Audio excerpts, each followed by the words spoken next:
Good morning everyone, my name is Shraddha and welcome back to my channel.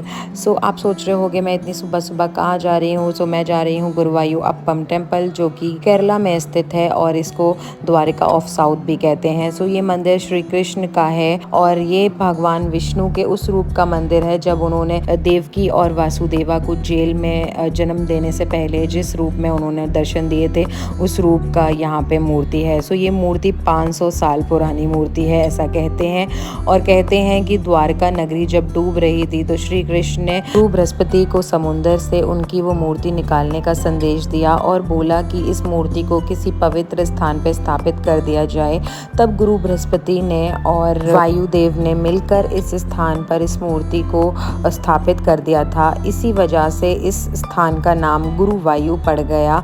गुरु मतलब कि गुरु बृहस्पति और वायु मतलब कि वायुदेव, इसलिए गुरुवायु। एंड मंदिर का नाम गुरुवायु अप्पम रख दिया गया। गुरु मतलब कि बृहस्पति और वायु मतलब कि वायुदेव एंड अप्पम मतलब कि भगवान।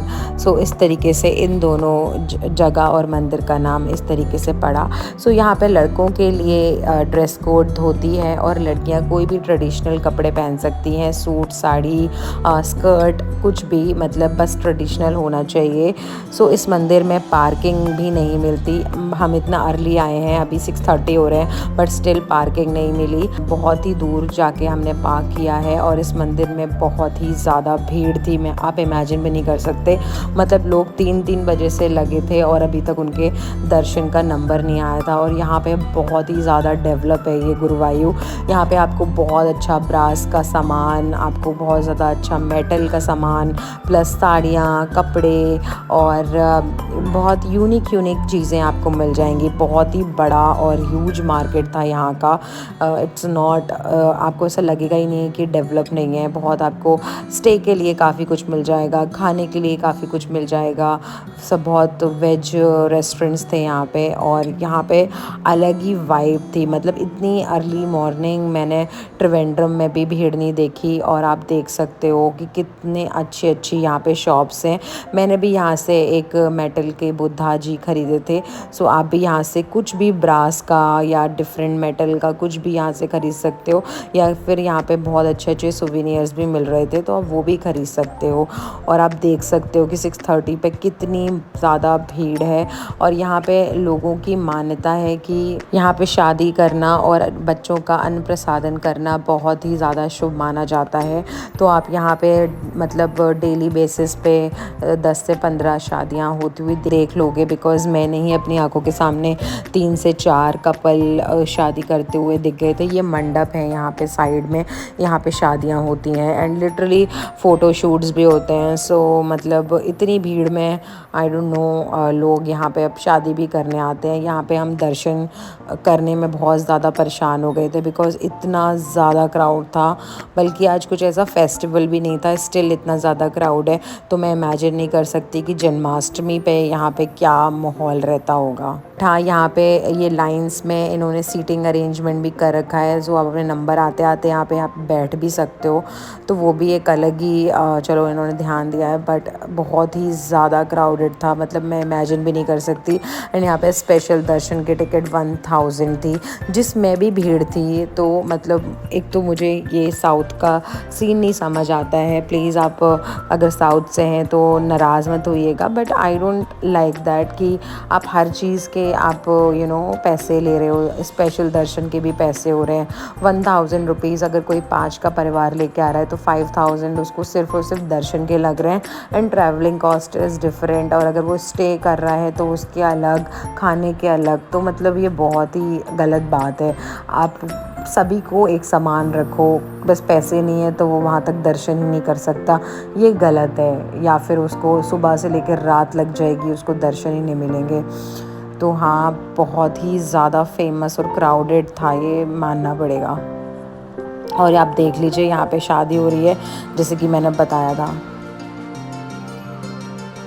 यहाँ पे नॉर्मल लोग खड़े होने की जगह नहीं है और इन लोगों ने लिटरली अपने कैमरा पूरा सेटअप कर रखा है। 3 से 4 कैमरामैन हैं, देन उनका परिवार भी है। सो और यहाँ पे एक शादियाँ नहीं, कम से कम मैंने 5-6 शादियाँ देख ली थी 2-3 घंटे के अंदर। और मैंने तो यार दूर से दर्शन कर लिए, बिकॉज़ जो 1000 वाले दर्शन थे उसमें भी काफ़ी टाइम लग रहा था और हमको वापस जाना था, कुछ इम्पॉर्टेंट काम था केतन का और सुमित का। सो हम लोगों को वापस जाना था, तो हमने दूर से ही बस दर्शन कर लिए। बिकॉज़ आप देखो कितना ज़्यादा भीड़ है, आप देखो कि लोग मतलब एक के ऊपर एक बस चढ़े हुए हैं और I can't even tell you जो मैं देख कर आई हूँ। सो इसे द्वारिका और साउथ कहते हैं, जैसे कि मैंने आपको बताया। और ये गुरु बृहस्पति की नाम पर इसका नाम रखा गया है, बिकॉज़ उन्होंने ये मंदिर की मूर्ति बचाई थी और यहाँ पे स्थापित की थी। यहाँ पे अलग अलग काउंटर हैं, हर एक चीज़ के प्रसाद का अलग, या आपको कुछ सबमिट करना है तो क्लोक रूम भी है यहाँ पे। So everything is available. और ये मंदिर बहुत ही ज़्यादा पुराना और प्राचीन है, सो ऑब्वियसली इसकी मान्यता भी अलग है। मतलब मैंने इससे ज़्यादा क्राउडेड मंदिर आज तक अपनी लाइफ में तो नहीं देखा। और यहाँ पे जो भगवान विष्णु हैं उनके चारों हाथ में अलग अलग चीज़ें हैं, जैसे कि पहले हाथ में उनका चक्र है, दूसरे हाथ में उनका शंख है, तीसरे हाथ में उनके कमल का फूल है और चौथे हाथ में उनका गदा है। और मंदिर में बहुत अच्छी अच्छी वॉल पेंटिंग्स करी गई हैं, भगवान श्री कृष्ण के अलग अलग स्टोरीज़ दिखाई गई हैं। सो आप मंदिर में अपने अकॉर्डिंग कुछ भी भेंट कर सकते हो, केला, फूल, एनीथिंग अपने अकॉर्डिंग आप यहाँ पे मंदिर में चढ़ा सकते हो। मंदिर में तुला भार भी रखा गया है, सो अपने वेट के अकॉर्डिंग कुछ भी फूल या फिर अन्न या जो आपकी श्रद्धा हो उसके अकॉर्डिंग आप कुछ भी यहाँ पे चढ़ा सकते हो। शाम के टाइम मंदिर के नज़ारे देखने लायक होते हैं, बिकॉज़ मंदिर के चारों ओर इस तरीके से दिए जल जाते हैं। तो ये साउथ में आपको हर एक मंदिर में देखने को मिल जाएगा, ये साउथ के मंदिर की स्पेशलिटी है। और यहाँ पे सुबह सुबह अर्ली मॉर्निंग हाथी मंदिर की परिक्रमा लेते हैं, तो ये बहुत ही सुंदर नज़ारा रहता है। यहाँ पे एलिफेंट यार्ड भी है, यहाँ से थोड़ी सी दूर इन्होंने एलिफेंट यार्ड बना रखा है जिसमें 56 हाथी की ये देखभाल करते हैं। और यहाँ पे आप हाथी भी दान कर सकते हैं, अगर आपको यहाँ पे हाथी दान करना है तो आप हाथी भी दान कर सकते हैं। बहुत सारे लोग हाथी दान करते हैं और ट्रस्ट मी, आप अगर हाथी की अगर आपने वो विजुअल देख ली तो आपको बहुत ही ज़्यादा अच्छा लगेगा। तो यहाँ पे अंबानी, नरेंद्र मोदी, बहुत सारे लोग आ चुके हैं। सो ये मंदिर बहुत दूर दूर से लोग विज़िट करने आते हैं और आप देख ही सकते हो भीड़ देख के कि कुछ तो होगा तभी इतने लोग आए हैं। मंदिर के पीछे एक तालाब भी है जहाँ पे बोला जाता है कि भगवान विष्णु यहाँ पे बाथ लेते थे, तो इस पॉन्ड में बाथ लेना काफ़ी ज़्यादा अच्छा माना जाता है। तो आप यहाँ पे बाथ भी ले सकते हो जब भी आप आओ यहाँ पे। बस इतना है कि जितना अर्ली आओगे उतना ज़्यादा आपको फ़ायदा होगा, जितना आप लेट करोगे उतना ही आपको भीड़ मिलेगी। तो दैट्स इट। आई होप आपको ये वीडियो बहुत इन्फॉर्मेटिव लगी हो। Please like, share and subscribe and see you in the next video. Bye bye.